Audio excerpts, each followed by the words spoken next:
আচ্ছা, তো আজকে আমাদের টপিক হচ্ছে ক্রিয়া। ক্রিয়া তোমরা বাংলাতেও পড়েছো, ক্রিয়া তোমরা ইংলিশেও পড়েছো। ইংলিশে আমরা এটাকে বলি হচ্ছে ভার্ব। তো প্রথমে পরিভাষাটা তোমরা সবাই জানো। এখন পরিভাষা মানে আমরা বাংলাতে যেটাকে বলি সংজ্ঞা, সেটাকে হিন্দিতে বলা হয় পরিভাষা। আমরা যদি হিন্দিতে উচ্চারণ করি পরিভাষা, ঠিক আছে? হ্যাঁ, এখন উচ্চারণের ব্যাপারটা একটু বলি। আমরা যখন বাংলাতে সবকিছু শেষে একটা স্বরেও ইউজ করি, বা বলতে পারো একটা ও এর মতন ইউজ করি। যেমন হচ্ছে আমরা যদি কখনো বলতে চাই যে করেছো, তো ছয়ের কিন্তু আমরা ওকার দেই না, ছটা লাস্টে এমনিতেই থাকে, ওটা ছো হয়ে যায় করেছো ওটা স্পেলিংয়ে। কিন্তু হিন্দিতে কি হয়, হিন্দিতে হচ্ছে সব কিছুর পরে আ উচ্চারণ হয়। কেমন উচ্চারণ হয়? আ। আর আকারটা দিয়ে দিলে আ। তো এখানে যে এটাকে যদি আমি বাংলাতে বলতে গেলে উচ্চারণটা আমাদের কীভাবে হবে? পরিভাষা। দেখো পয়ের সঙ্গে একটা ও এর মতন শোনা যাচ্ছে, পরিভাষা। কিন্তু হিন্দিতে যখন আমরা বলি তখন পরিভাষা। পা। বাংলাতে বললে পো, হিন্দিতে বললে পা। পরিভাষা। তো এখন এখানে যেটা ডেফিনেশন বা পরিভাষা দেওয়া আছে সেটা কি? काम करने या होने का बोध कराने वाले शब्द क्रिया कहलाते हैं। তো এমন সব শব্দ যেগুলো নাকি আমাদেরকে কোনো কাজ করা বা কাজ হচ্ছে বোঝায়, সেই ধরনের শব্দগুলোকে আমরা ক্রিয়া বলি। এখানেও দেখো তোমরা মাঝে মাঝে যখন পড়বে তখন বিভিন্ন স্পেলিংগুলো বা বিভিন্ন কোথায় কোন ব লাগছে সেগুলোকে একটু শিখে রাখার চেষ্টা করবে। এগুলো তোমাদের পরের দিকে যখন তোমরা বিভিন্ন কোশ্চেনগুলো, তখন তোমাদের সুবিধা হবে। বিশেষ করে এরার ফাইন্ডিং একটা তোমাদের পোর্শন থাকে, ঠিক আছে, যে সেন্টেন্সের মধ্যে কোনটা এরার আছে। তো ওই এরার ফাইন্ডিং অনেক সময় এই বগুলো তোমাদেরকে ভুল করে দিয়ে দেয়। তাহলে এখানে আমরা যদি ঠিকঠাক একটু উচ্চারণ করতে চাই তাহলে কীরকম হবে? এটা কি জিনিস আছে? বোথ। এটা কিন্তু হিন্দিতে হচ্ছে আকার, উপর দিকে যেটা দেওয়া আছে সেটা হচ্ছে হিন্দিতে একার হয়ে যায়, ঠিক আছে? আর এটা হচ্ছে বোথ। আর এটা হচ্ছে কি, এটাকে দেখি কিভাবে উচ্চারণ করবো আমরা। ওয়ালে, ঠিক আছে, ওয়ালে মানে ডাব্লুর মতন করে হবে। এই জন্যই আমি তোমাদেরকে এটা করালাম। এইটাতে হচ্ছে বোথ একদম বি, এটা হচ্ছে ডাব্লুর মতন হবে ওয়া। वाले शब्द क्रिया कहलाते हैं, जैसे खाना, पीना, पढ़ना, सोना, रहना, लिखना। পড়নাটা দেখবে, পড়না স্পেলিংটা দেখতে ইজি মনে হলো, এই স্পেলিংটা কিন্তু খুব ভুল হয়। আর এই স্পেলিংটা আমাদের এরার ফাইন্ডিং এর সময়ও অনেক সময় দিয়ে দেয়। এই পড়না স্পেলিংটা কোনো একটা লাইন দিয়ে দিল, বললো এখানে এরার কি আছে, এরার দেখা গেল এই স্পেলিংটাই থাকলো, এই পড়না। তো এখন এই ক্রিয়ার মতনই বা ক্রিয়াই বলতে পারো, ক্রিয়ার একটা রূপ থাকে সেটাকে আমরা ধাতু রূপ বলি। এই ধাতু রূপটার মধ্যে কি আছে? क्रिया का मूल रूप धातु कहलाता है, जिससे ना प्रत्यय हटाने पर धातु बचती है। जैसे लिखना से लिख, चलना से चल। তো ক্রিয়ার যে অ্যাকচুয়াল রূপটা, সেটাকে কি বলা হয়? সেটাকে অ্যাকচুয়ালি ধাতু বলা হয়। মানে ওই ক্রিয়ার সঙ্গে যখন আমরা হচ্ছে না আঠা এইসব জিনিসগুলোকে সরিয়ে দেই, তখন ওর যে রূপটা বাঁচে সেটাকে আমরা কি বলি? সেটাকে আমরা বলি ধাতু। আর ক্রিয়া বলতে পারো, ক্রিয়া হচ্ছে ধাতুও ক্রিয়া, আর ধাতুর সঙ্গে না আঠা লাগিয়ে দিলেও সেটাও হচ্ছে ক্রিয়া। কিন্তু ধাতু হচ্ছে একদম পিওর ফর্মটা তোমরা বলতে পারো।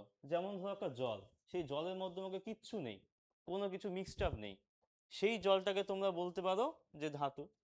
আর সেই জলের মধ্যে যখন তোমরা শরবতের জন্য চিনি লবণ ঠবণ মেশালে, সেটাও জল। বা হচ্ছে তোমার সমুদ্রের জল, সমুদ্রের জলের মধ্যে লবণ আছে আর বিভিন্ন রকম মিনারেলসগুলো সেখানে মিক্সড আপ হয়ে থাকে, তো সেটাও জল, কিন্তু সেটাকে আমরা ক্রিয়া বলবো। জাস্ট উদাহরণের জন্য। যেমন লিখনা, এটা তো ক্রিয়া, কিন্তু নাটা কিন্তু অ্যাকচুয়ালি এটার সঙ্গে লাগিয়েছে। এই লাগানোটা কিভাবে এসছে? বিভিন্ন সময় আমাদের সেন্টেন্সে এটাকে ইউজ করতে করতে চলে এসছে, সেন্টেন্সে সেটার মিনিংকে বোঝানোর জন্য চলে এসছে। তো নাটাকে যদি আমরা সরিয়ে নিই তাহলে আসছে লিক। এই লিকটা হচ্ছে আমাদের অ্যাকচুয়াল ক্রিয়া, যেটাকে আমরা ধাতু বলি। এখন এই ক্রিয়াকে আমরা বিভিন্নভাবে ভাগ করতে পারি। প্রথমত, प्रयोग या कर्म के आधार पर क्रिया का भेद। আচ্ছা, এখন এই কলম যে আছে এটার মানেটা কি? এটার মানেটা আমরা একটু পরে বুঝবো। এটা কিন্তু আমাদের আহ, বাংলাতে আমরা যে কর্ম বা ক্রিয়া বলি, কর্ম বা ক্রিয়া তো প্রায় একই পড়ে যায় বাংলাতে, কিন্তু হিন্দিতে কি হয়, হিন্দিতে এই যে কর্মটা আছে এটা কিন্তু একটু আলাদা জিনিস।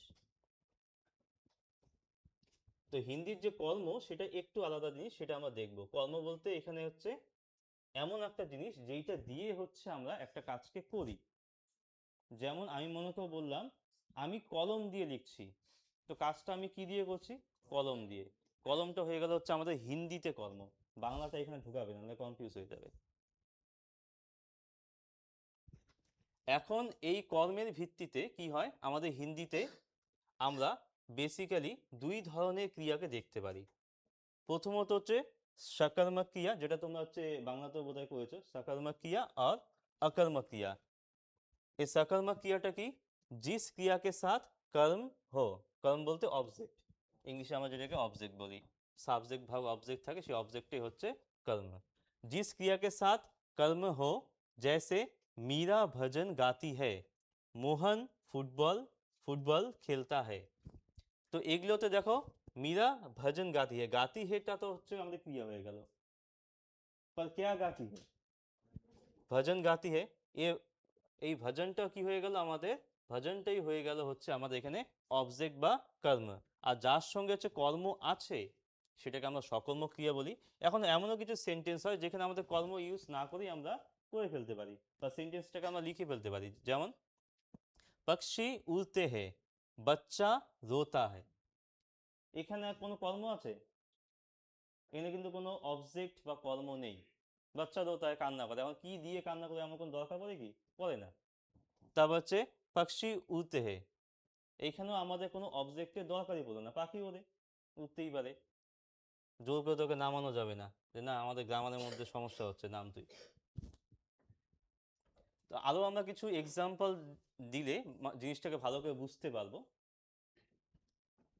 তো এখানে যদি আমরা সকর্মক ক্রিয়া দেখি, তো যেমন রাম পুস্তক পড়তা হ্যায়, বিনয় ক্রিকেট খেলতা হ্যায়। তোমরা এখন এক এক করে বলবে, আমি সেন্টেন্স বলবো আর তোমরা খালি বলবে যে এখানে অবজেক্ট বা কর্ম কোনটা।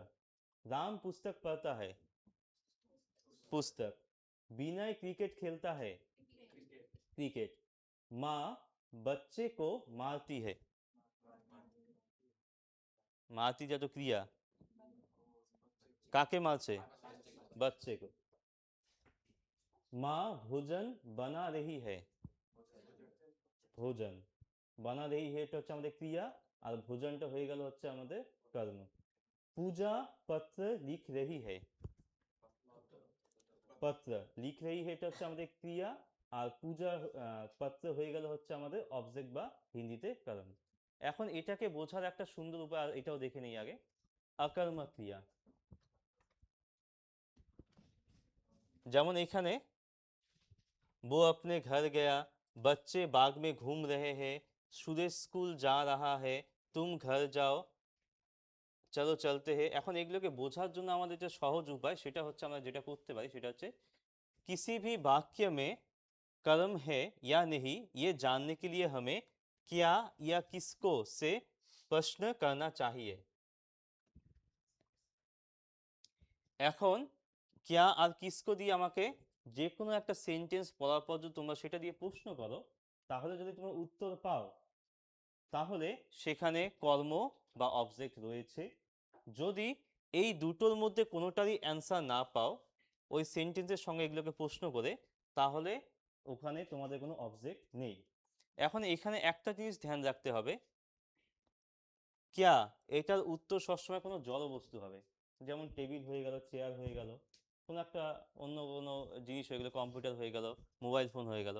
আর কিসকো এটার অ্যান্সার নিশ্চয়ই জীব হতে হবে।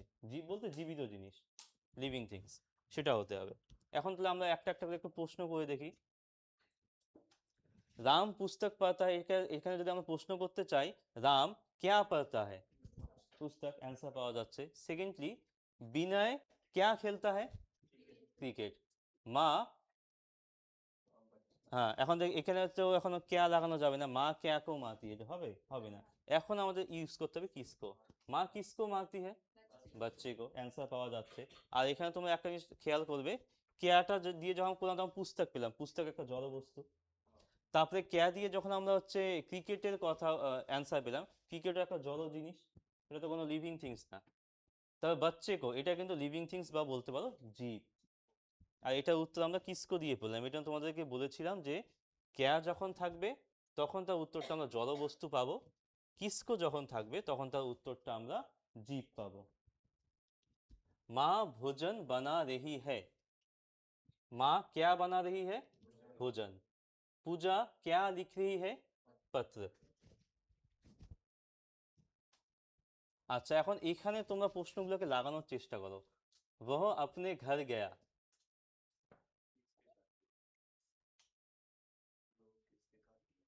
কিসকো দিয়ে করতে হবে। হ্যাঁ, এখন কিসকো দিয়ে এখানে লাগানো যাবে, দেখো তো। হবেই না, প্রশ্নটাই হবে না। যেমন वो क्या घर गया, এটা তো হয়ই না, প্রশ্ন হয়ই না। বললে বলবে এটা কেমন কি বলছে। তারপরে হচ্ছে बच्चे बाग में घूम रहे हैं, बच्चे क्या घूम रहे হবে, প্রশ্নই হয় না। बच्चे किसको घूम रहे हैं হবে। হ্যাঁ, তো এগুলো দিয়ে আমরা শিওর হতে পারি। তোমাদের হয়তো দেখে মনে হতে পারে এখানে বাঘ, এটাও তো বোধহয় অবজেক্ট, এখানে স্কুল, এটা তো বোধহয় অবজেক্ট। কিন্তু এই জিনিসটাকে, কনফিউশনটাকে ক্লিয়ার করার জন্য আমাদের কাছে অস্ত্র হচ্ছে এই দুটো। এই জন্য এই দুটোকে তোমাদের ভালো করে মাথায় রাখতে হবে। এই দুটো দিয়ে আমরা বুঝতে পারবো যে একটা সেন্টেন্সের মধ্যে, একটা বাক্যের মধ্যে হিন্দির যে কর্ম বা ইংলিশের যে অবজেক্ট সেই জিনিসটা আছে কিনা। বাকিগুলো তো আমরা প্রয়োগ করে দেখি।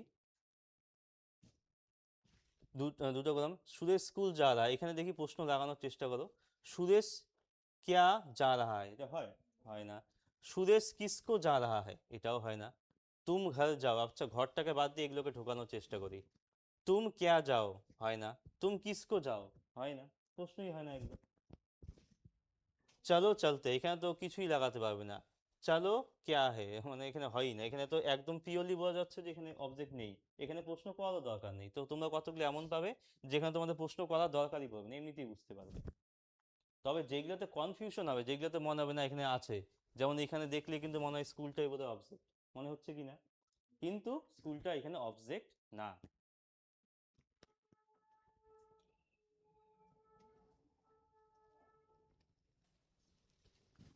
তো আমরা দু ধরনের দেখলাম, একটা सकर्मक ছিল, একটা হচ্ছে अकर्मक ছিল। এখন দেখো, अकर्मक क्रिया का भेद नहीं होता, पर सकर्मक क्रिया का होता है। তো অকর্মক ক্রিয়াতে যেহেতু অবজেক্টই নেই, সেহেতু ওর কোনো ঝুটঝামলাই নেই।